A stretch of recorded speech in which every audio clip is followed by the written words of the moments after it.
Hey folks, it's Tom, your Frugal Prepper. So I'm getting ready to do some work on the old Hyundai here. I was finally able to get a title for it, and so it is going to be gifted to my oldest son. So he has a vehicle to drive around and get to work and stuff like that.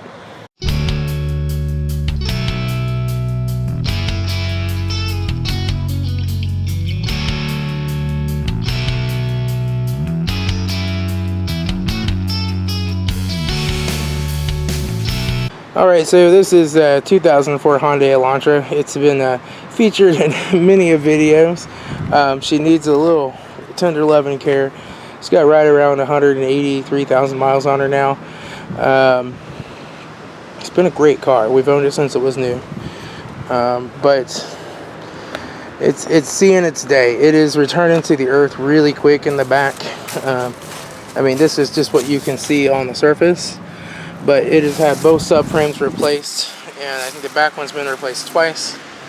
And now the spots that the subframe bolts to are starting to go. So that's why I just decided it was time for me to get a different vehicle. But it still starts and runs and drives great. And for my son to be able to toot around town and go to work and stuff, I think it'll work great. I think he'll get another year out of it. So I'm going to be changing out these rear springs. See how high it's sitting.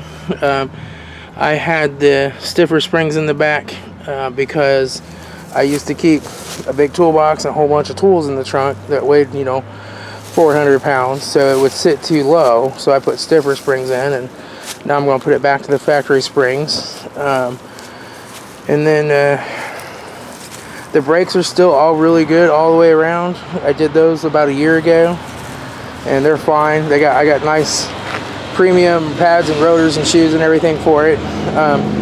The valve cover gasket is starting to leak. This is only the second gasket this one's had, so I've got another one in the cabinet in there, so I'm going to replace that valve cover gasket. One of these plug wires was replaced once with a used one, but the other three are original to the car. But I found one in the junkyard a while back that had a new set of plug wires on it, aftermarket. But I am going to go ahead and replace those, and I'm going to pull these plugs out and clean and regap them if I can. I just put the Bosch's in here about 70,000 miles ago, but I'm hoping, I don't want to put any money in it, so I'm hoping I can just clean them, regap them, throw them back in there. It's not misfiring now. Everything else looks pretty good. A valve cover gasket's actually a really easy one to do. But yeah, I mean, the coolant and everything should be fine. I do have a new lower radiator hose for it. This one's not bad. It is getting a little soft, so I might replace that, and I might not worry about it because I don't want to have to put coolant back in it. And it's just going to need a lot of vacuuming, and kind of what I usually do is just wipe everything down with like a little scrub brush and some Gain. But she just needs some good cleaning. I just knew I was getting rid of this car soon, and I didn't clean crap in here for the last couple years. So, yep, it's clean everything that's left in the trunk out of it, and just get this ready to go for him. So, he's still got to get a driver's license, but hopefully within the next month we'll have that done. And my plan is he's going to get his permit, and I'll just teach him how to drive in this. I'm going to buff out the headlights again and just get her cleaned up. So it's been a good old car. My wife actually bought this car new before we were married in 2003. So it's been a great car. So I just did the timing belt at 166,000.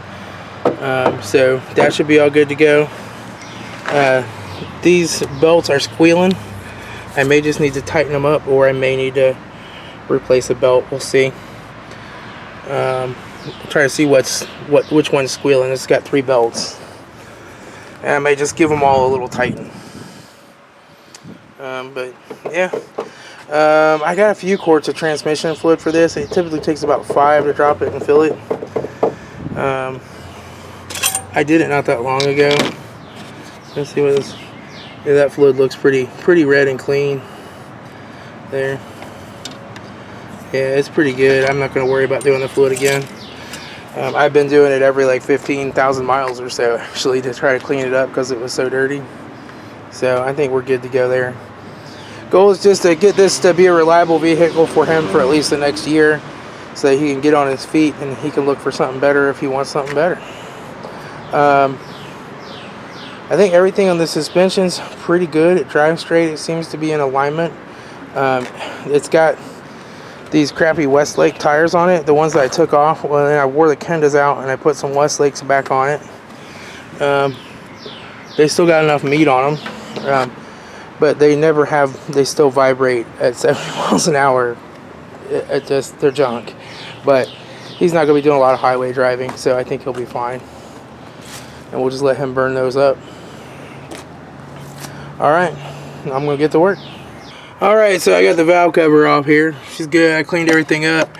It calls for silicone around the hump, and then these two spots right here. So I cleaned off the old silicone, cleaned that up, and I'm getting ready to seat the new valve cover on there, and then I gotta go pick up some tires. I'm in a hurry. Alright, I got the valve cover all on it, but these plugs, they're worn down pretty darn good, especially like that one right there.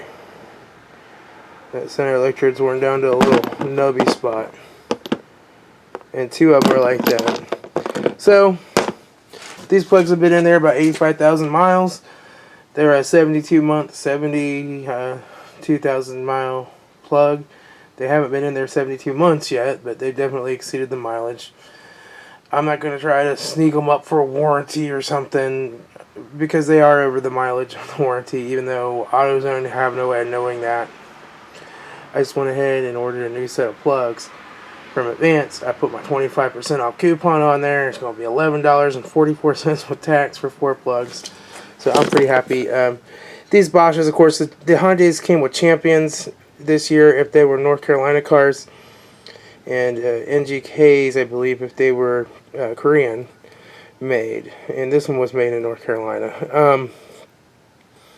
But these Bosches are cheap. Everybody's got them. And these plugs have just run flawlessly the whole time I put them in there. So I'm going to go with another set. You know, I'm sure that thing will be in the crusher at the junkyard before the next set dies. So, but yeah, I got the valve cover all done and put it back on. That's all happy there. I'm kind of running out of light out here now. But, yep, so I'm making progress. Get this thing wrapped up. I went ahead and put oil in it. That way, I haven't finished it. I've got like 4 quarts in there. And then I'll check it. But I didn't want to accidentally start it up empty and forget, so I put some on in. So, alright. Keep working. I'm about to wrap it up for the night. Alright, so I put some of these super high quality platinum Bosch OE spark plugs in them. They have 2 times longer service life. Alright. This is what I ran at last time for about 75,000 miles or so. However many thousand. It ran them fine. They just wore out. It's time for new ones. There was no misfires. Now I was going to replace the plug wires on this with some that I found in the junkyard at one point that were brand new that somebody had replaced, but I can't find them in my garage. I'm not sure where I put them. So I'm just going to put these old ones back on and clean them up a little. There's nothing wrong with them. They work fine. So we'll just going to spray a little throttle body cleaner on this towel and kind of wipe them off. This main parts is just to make sure they're kind of wiped off down in here and clean and kind of inspect. Make sure there's no rub throughs or cracks or anything like that. But it all looks good.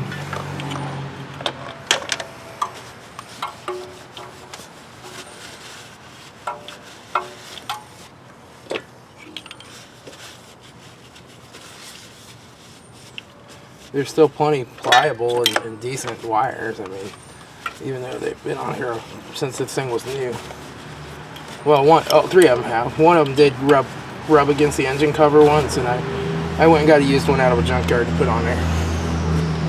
Alright, so let's snap these all back down in here.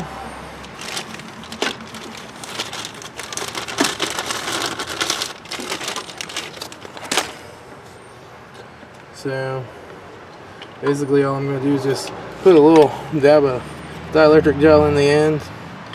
There's already a tiny bit in there from before. And I think these are numbered, so this is number 4, so it's going to go right here. And this one is number 3.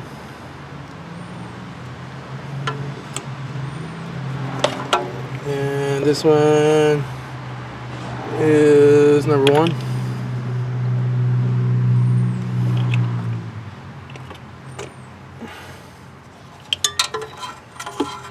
And this one, number 2.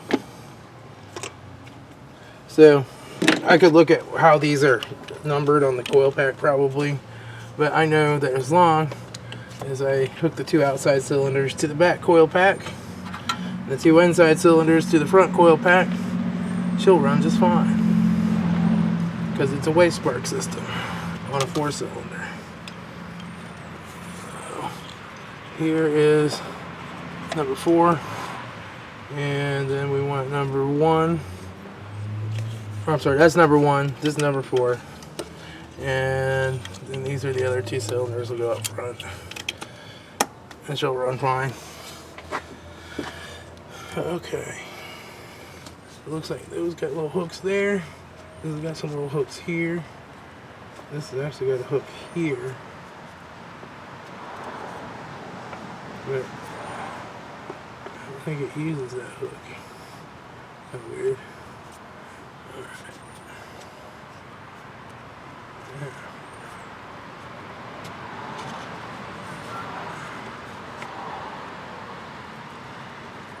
Okay, there's how they run. Sweet. So, I put oil in it. I guess I'm going to go ahead and fire it up, make sure she runs okay.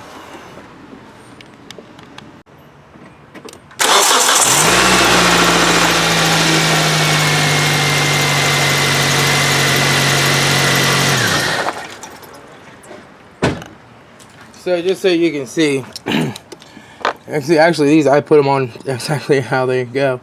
So there's number 1, 4, 3, 2.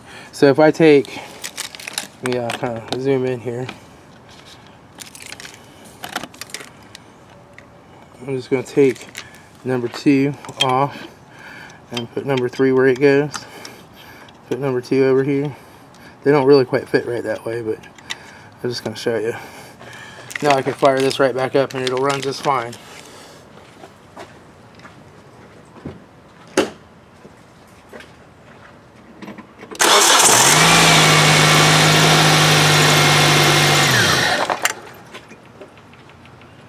So just a little learning lesson in case you don't know how this works and why this is.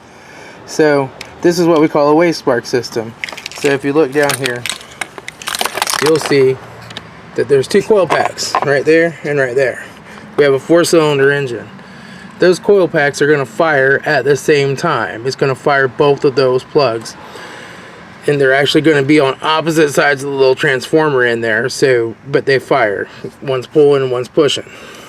That's why if you took both of these off, they'll actually usually arc across to each other right here, because one's negative while the other one's positive, and then the other one's positive while the other one's negative. So why does it fire those at the same time? Well, it's an easier strategy for the computer to only have 2 coil packs to worry about firing. And we call it a waste spark system because 1/2 of that spark on that coil is always wasted. What that means is when cylinder 1 is on its compression stroke and goes to fire, cylinder 4 is at top dead center of its exhaust stroke. But it's exhaust, it doesn't hurt it to fire. Same with cylinders 2 and 3. So this will fire on its exhaust stroke and then fire again on the compression. And same with the other one. So they just fire this once and it fires both cylinders. So you can mix wires around on the same coil pack and it'll run fine. Can't do that on a car that's got a distributor or that has individual coil packs for each cylinder though. So just a little lesson. That's what a waste spark system is, and that's what we call why we call it a waste spark system. It's really popular on your GM V6s and stuff like that. Alright, so I'm going to go ahead and check my oil a final time here.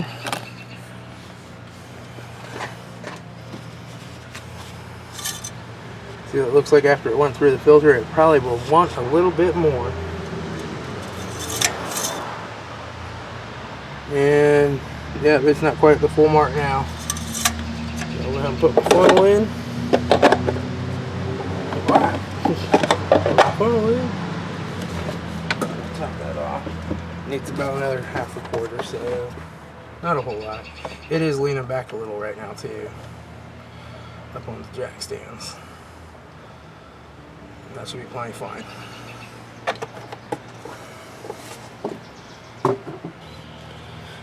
Alright, so it runs, the oil's topped off, plugs are changed.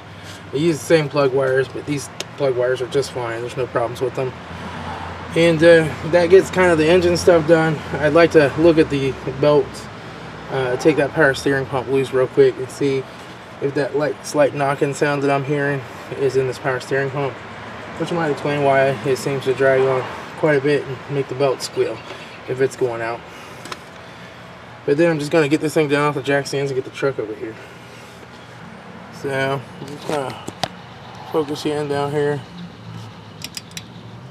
I'm just going to take this power steering pump loose right here.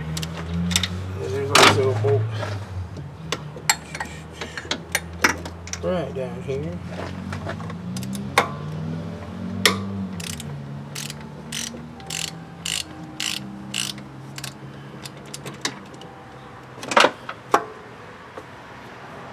Belt off. Give this thing a turn. See what it sounds like.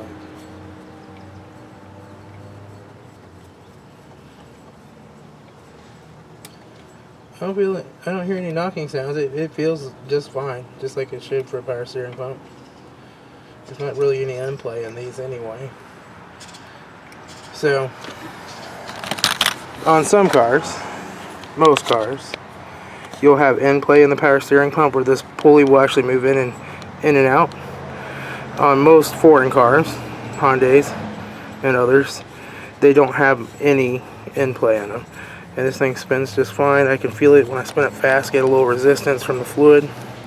So that thing's fine. So I just have to, sometime take the other belt off and check it out real good. But I'm not going to do that right now.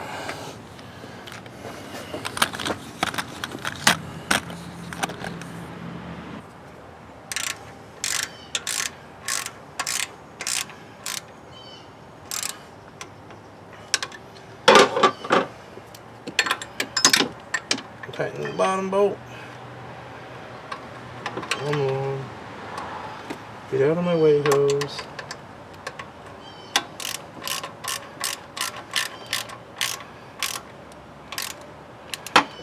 Okay. I'm happy with that. That's progress. So, I'll go ahead and get the truck on over here and get started putting a brake caliper on it.